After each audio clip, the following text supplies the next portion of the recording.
നിങ്ങളുടെ മുന്നിലേക്ക് കൊണ്ടുവന്നിരിക്കുന്നത് ഒരു ചെറുനാരങ്ങ അച്ചാറിൻ്റെ റെസിപ്പിയാണ്.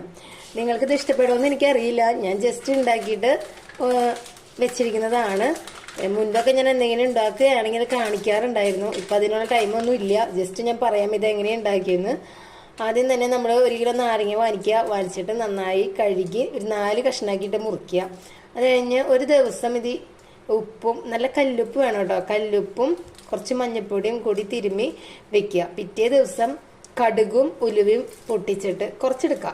എനിക്കിങ്ങനെ പ്രത്യേകിച്ച് അളവൊന്നുമില്ല, കുറച്ചെടുക്കുക. അത് കഴിഞ്ഞ് കക്കരുത്, ആ രീതിയിലേക്ക് എടുക്കരുത്.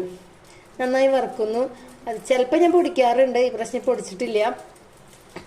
അതിൻ്റെ കൂടെ അതൊന്ന് മൊരിഞ്ഞ് വരുമ്പോൾ നമ്മൾ അതിലേക്ക് ഇഞ്ചി, പച്ചമുളക്, അതുപോലെ നമ്മുടെ വെളുത്തുള്ളി, ഇതൊക്കെ നന്നായിട്ട് ഞാൻ ഈ പ്രാവശ്യം അരിയല്ല ചെയ്തത്, നമ്മുടെ ചോപ്പറിൽ ചോപ്പ് ചെയ്യുക ചെയ്തത്. അത് അതിലേക്ക് ഇട്ട് കൊടുക്കുക. നല്ല തിളച്ചിരിക്കുന്ന എണ്ണയിലേക്ക് ഇട്ട് കൊടുക്കുക.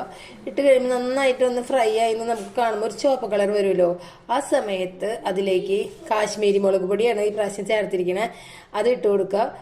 എനിക്ക് പ്രത്യേകിച്ച് അളവൊന്നുമില്ല കേട്ടോ. എനിക്കൊരു കുറച്ച് എരി കൂടുതൽ വേണം എന്നുള്ളൊരു കൂട്ടത്തിലാണ്. അതുകൊണ്ട് നിങ്ങൾക്ക് ഇഷ്ടമുള്ളത് പോലെ ചെയ്യാം.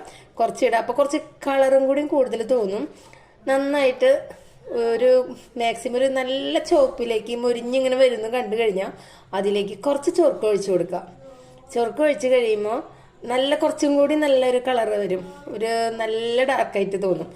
അത് നമ്മൾ മാറ്റി വെച്ചിരിക്കുന്ന ചെറുനാരങ്ങ അതിലേക്ക് ഇട്ട് കൊടുത്ത് നന്നായിട്ടൊന്ന് ഇളക്കാം. കയ്പ്പ് മാറാൻ വേണ്ടിയിട്ട് ഒരു 1/2 സ്പൂൺ പഞ്ചസാര, അത്രയൊക്കെ മതി, അതിട്ട് കൊടുക്കുക. ജസ്റ്റ് ഒന്ന് തിളപ്പിക്കുക. അപ്പോൾ ഒരു നല്ല എന്താ പറയുക, ഇത്തിരി ഇങ്ങനെ കട്ടിപ്പ് തോന്നില്ല, വാടും കുറച്ച്, അങ്ങനെ ഇരിക്കും. അപ്പം നല്ല ടേസ്റ്റ് ആയിരിക്കും. പെട്ടെന്ന് എടുക്കരുത്, ഒരു ആഴ്ചയൊക്കെ കഴിഞ്ഞിട്ട് എടുത്ത് കഴിച്ചാൽ നല്ല ടേസ്റ്റ് ആയിരിക്കും. നിങ്ങളിതൊന്ന് ട്രൈ ചെയ്ത് നോക്ക്. ഇഷ്ടപ്പെട്ടാൽ ലൈക്ക് ചെയ്യുക, സബ്സ്ക്രൈബ് ചെയ്യുക.